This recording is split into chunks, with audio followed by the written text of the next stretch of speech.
En fait, ça porte davantage sur l'imaginaire de l'histoire, moins sur les histoires imaginaires. C'est-à-dire les histoires imaginaires, j'en ai parlé en guise de conclusion, mais je vous renseigne déjà sur le défi qui est tout petit, mais qui est quand même un petit défi, oui, un défi que j'ai souhaité relever, c'est-à-dire ce que j'ai aimé dans la proposition, mais vraiment aimé dans la proposition, c'est de penser l'idée de prisme à propos de l'imaginaire.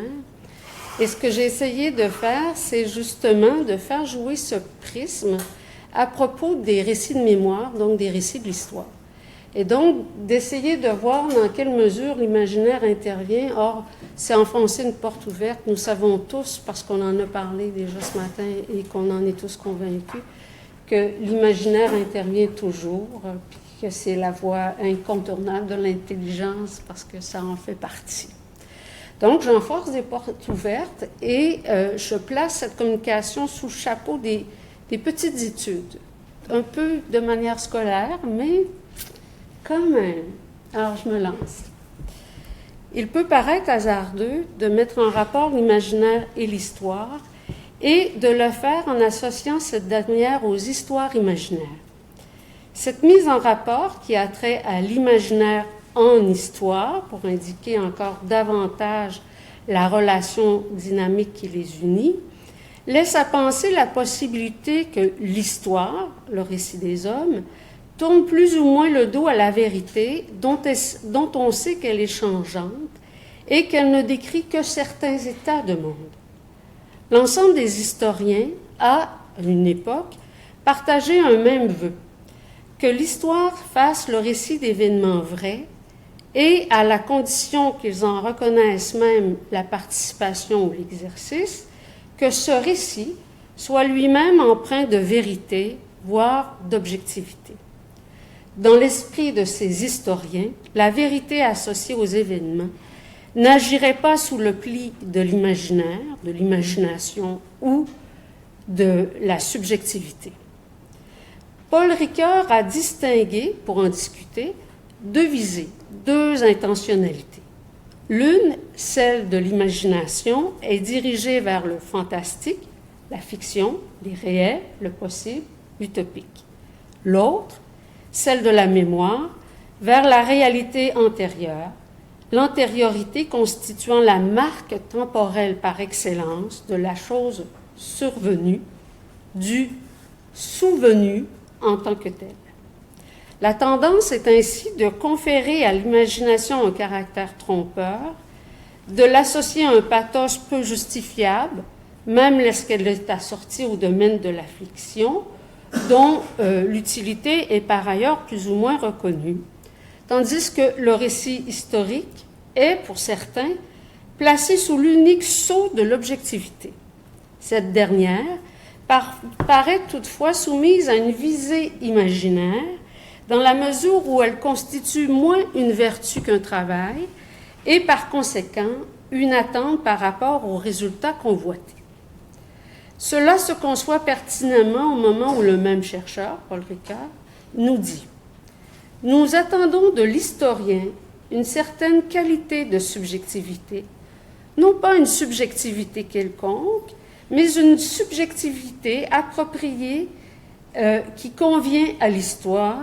Il s'agit donc d'une subjectivité impliquée par l'objectivité attendue. » Ce travail, cette attente, cette implication, incite à discernement ou, selon le terme de Ricoeur, à jugement d'importance, de même qu'à une capacité de témoigner de tout cela sous une forme narrative. Souhaitant mettre en évidence l'exercice de discernement auquel il se prête, l'historien serait appelé à mettre en scène le champ historique, dirait Paul Venn, d'où l'événement est tiré, et il devrait le faire en accordant à l'un, le champ, et à l'autre, l'événement, la valeur historique qui leur convient. Mais puisque les événements n'ont pas la consistance d'une guitare ou d'une soupière, ainsi que le note avantageusement Paul Venn, l'historien devra prendre en compte les valeurs qu'il a faites siennes au terme de l'application de jugements d'importance et témoigner justement, c'est-à-dire d'une manière qui est juste, de leur implication. Même étant de leur époque, ou surtout parce qu'elles le sont, ces valeurs qui la fait tienne ne répondent pas aux critères de l'objectivité. L'apparence d'objectivité, qui est toujours difficile à associer aux valeurs, donc l'apparence d'objectivité, se reconnaît bien plutôt au fait qu'elles sont offertes en partage au plus grand nombre. Les valeurs historiques ont autrement dit un caractère culturel, en sorte que tel historien qui fait partie de ce plus grand nombre à une époque donnée peut tenir pour un événement à caractère historique ce que tel autre historien ignore, ou pire, ce qu'il feint de connaître. Je me suis perdue. L'effet de l'héritage culturel sur l'historien et sur tout autre écrivain, et le fait en particulier que les valeurs auxquelles il s'associe passent le plus souvent inaperçues, font en sorte que ces dernières sont pour eux-mêmes ou pour tout observateur peu propices à réflexion. Pour sortir de l'historisme ou de l'impasse des jugements d'importance effectués à partir de classes culturelles, il suffit, nous dit Paul Venn, de poser que tout est historique. Si on le pousse ainsi jusqu'au bout, l'historisme devient inoffensif. Il se borne à constater une évidence. Il arrive à tout instant des événements de toute espèce et notre monde est celui du devenir. Il est vain de croire que certains de ces événements seraient de nature particulière, seraient historiques ou constitueraient l'histoire.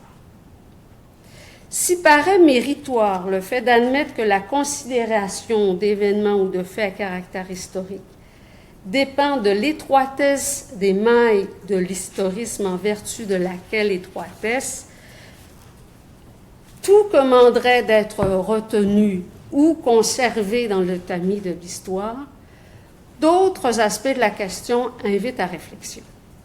Pensable, mais difficilement applicable, le vœu formulé par Venn ne saurait exclure l'application de sacrements mémoriels qui, étant l'apanage de l'histoire, tend aussitôt à écarter le champ de l'histoire, de même que la tenaille de l'imaginaire.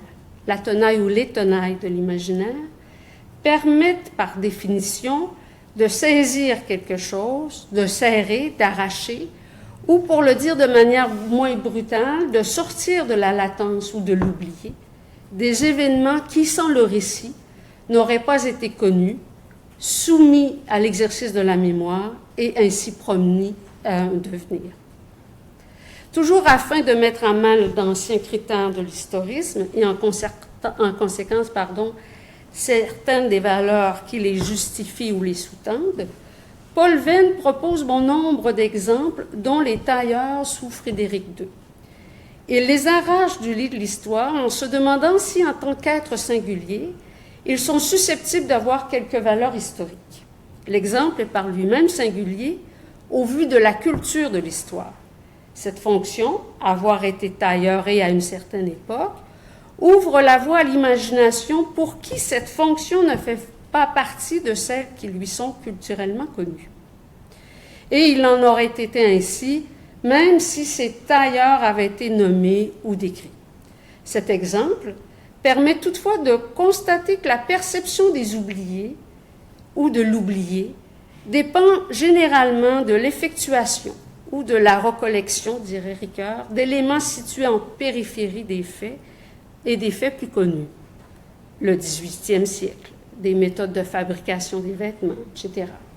À défaut de mémoire, ou grâce à ses vertus partielles et partiales, l'existence de ces tailleurs est ainsi alliée à un imaginaire historique. Elle le fait pour qui souhaite effectuer, au terme de la lecture, une partie du travail de l'historien.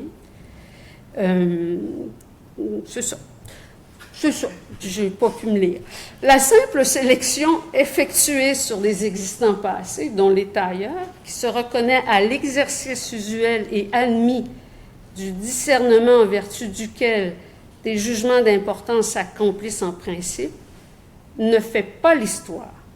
Pour la faire, il faut qu'elle trouve son prolongement par le récit, et un récit même imaginaire, un récit donc qui l'explique et justifie la dite sélection. Ce principe se vérifie une fois encore au moment où Paul Venn nous dit que l'histoire est la fille du récit, ou que Michel Lagny prétend qu'un récit qui n'explique pas ses présupposés cède la place à l'histoire-problème. Pour tenter de s'expliquer l'exigence de faire appel à l'imaginaire qui permet d'intelliger ou de comprendre les choses du monde, convoquant, encore une fois, Jean-Paul Sartre, encore une fois, parce qu'on le fait par automatisme aussitôt qu'il est question d'imaginaire, tout imaginaire, paraît, dit-il, sur fond de monde, mais réciproquement, toute appréhension du réel comme monde implique un dépassement caché ou avoué vers l'imaginaire. Toute conscience du monde appelle et motive une conscience imageante comme saisie du sens particulier de la situation. N'étant pas associé à la stricte vérité, l'imaginaire qui fait image, c'est-à-dire qui constitue une image par lui-même et en fait, est susceptible de viser le monde, d'aller au-delà, de permettre de le mieux saisir et d'en témoigner. Il le fait de la même manière que la mémoire, puisque chacun sait qu'elle n'est pas alliée à la vérité. La mémoire est oublieuse, sujette à interprétation psychologisante, socialisante, historicisante. Donc l'intervention de cette conscience imageante qui offre à l'apparition des images et les soumet à matérialisation est alliée à des pratiques intermédiaires variées et multiples. Dessin, peinture, photographie, film, texte. Bien des objets de la vie quotidienne risquent ainsi de devenir des artefacts à la condition qu'ils reçoivent le sacre mémoriel ou que certains, grands ou petits historiens, leur confèrent, non sans faire appel à l'imagination, et à la condition que la conscience imageante y participe, une valeur artefactuelle. L'exercice de discernement auquel les valeurs historistes exigent d'être elles-mêmes soumises constitue ainsi la première opération de la mise en intrigue nécessaire à l'écriture de l'histoire. Elle agit au moment de sélectionner, de retenir des événements, faits, objets ou fonctions susceptibles de participer à ou, ce qui paraît plus important, de participer de son écriture. Ce premier passage à l'écriture, ce premier passage à l'écriture de l'écriture pourrait correspondre à la préfiguration telle que nous l'enseigne Paul Ricoeur.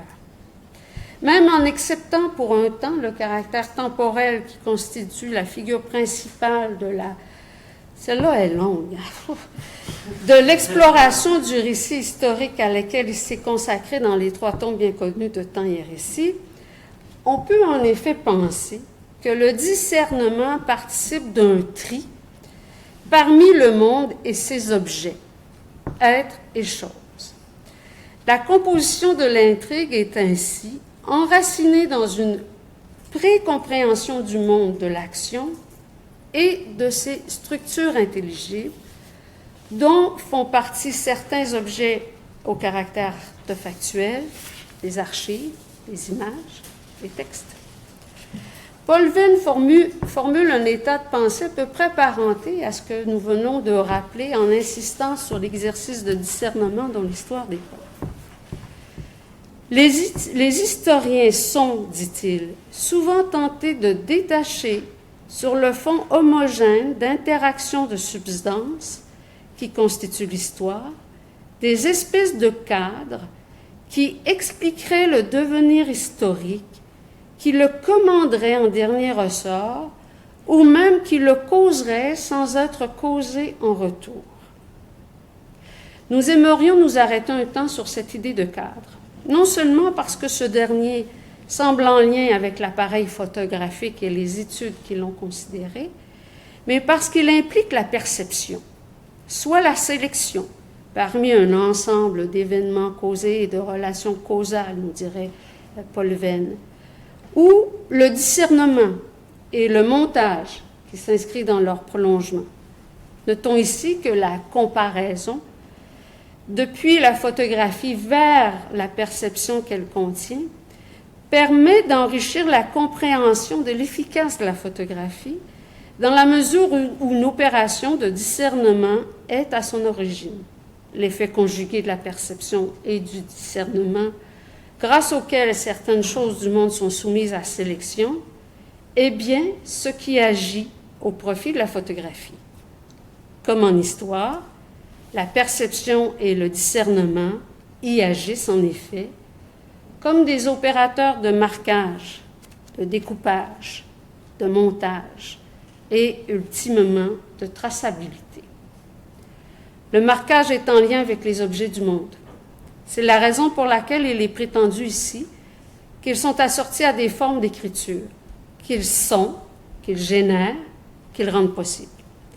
Ces objets sont réputés avoir été soumis à des ouvragements, ou, pour définir ce dernier terme, à une intervention humaine effectuée sur un support qui permet de disposer d'une surface. C'est le terme dispositif qui vient d'être défini. À quelques genres ou espèces qu'ils appartiennent, la toile, le dessin, la photographie, le film, s'accordent à des ouvragements. Ce sont des matériaux œuvrés qui risquent d'acquérir avec le passage des années un caractère artefactuel et, en conséquence, d'être soumis à une autre écriture, à une autre sémiotique que celle d'origine. Le découpage force à considérer le moment de bascule entre la scène phénoménologique, d'où le contenu de l'image est puisé, ou dont l'écrivain s'inspire, à la scène sémiotique qui est son fait ou constitue en un sens son assomption. Le montage correspond dans notre esprit à ce que l'image, toutes les images, font littéralement monter à l'intérieur de leur cadre.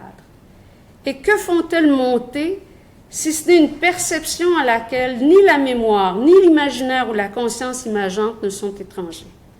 Cette perception qui aboutit au sens ne se conçoit que relativement à l'avant ou à l'après de l'image. Elle est autrement dit conséquente. Elle inclut une idée, une idéologie, une logique. Elle est le fruit, en effet, d'une logique représentationnelle. Cette dernière induit, ne manque jamais d'induire, l'exercice de discernement. La traçabilité concerne l'ensemble de ces critères. Elle a trait, insistons-y, au marquage que constitue l'ouvragement, au découpage, si l'on veut, d'une scène phénoménologique en prévision d'une scène sémiotique, et enfin au montage, c'est-à-dire à la montée du sens ou de l'idéologie dans et par l'image. La traçabilité de l'histoire et le sacre mémoriel en histoire dépendent de cet ensemble. Avant de mettre en évidence les filiations nécessaires ou l'interdépendance qui existe entre la mémoire et l'imaginaire en histoire, nous aimerions faire appel à un exemple filmique. Il a pour titre « Images du monde et inscriptions de la guerre ». Il a été réalisé par Farocki en 1988. Il inclut des dessins, des textes, des photographies. Il reste 2 minutes. Voici le film. Bauer hatte die Aufgabe, die Fassade des Doms zu vermaßen. Die Kosten für ein Gerüst zu sparen, fuhr mit einem am Flaschenzug hängenden Korb an der Fassade entlang, den die Fensterputzer benutzen. 1858 in Wetzlar, als eines Abends vom Dieser Gedanke, der die persönliche Mühe und Gefahr beim Aufmessen von Bauwerken ausschloss, war der Vater des Messbettverfahrens. Die Idee, aus Fotografien Messwerte zu gewinnen, kam Neidenbauer, nachdem er in Todesgefahr geschwebt hatte. Das soll heißen, es ist gefährlich, sich leiblich am Schauplatz aufzuhalten. Sicherer, man nimmt ein Bild. Jusqu'à maintenant, le film semble peu enclin à faire le récit de l'histoire. Les images que nous venons de voir témoignent d'un travail plus illustratif ou apparemment plus anecdotique que pleinement significatif du point de vue historique. participant de l'anecdotique, ses propos et les images qui les accompagnent, amorce toutefois le travail de discernement qui va suivre et le constitue, car la photogrammétrie a permis de constater en retard l'existence des camps de concentration. Mais avant, le réalisateur donne à voir des images de femmes algériennes qui, exceptionnellement dépourvues de leur voile, sont exceptionnellement dépourvues de leur voile au profit de la confection de cartes d'identité. Les voici. 1960 in Algerien, ein zum Militär eingezogener Soldat, Marc Garanger, fotografiert die Gesichter von Frauen, die noch nie fotografiert wurden. Sie sollen Identitätskarten bekommen. Der Mund kann es nicht gewohnt sein, angeschaut zu werden.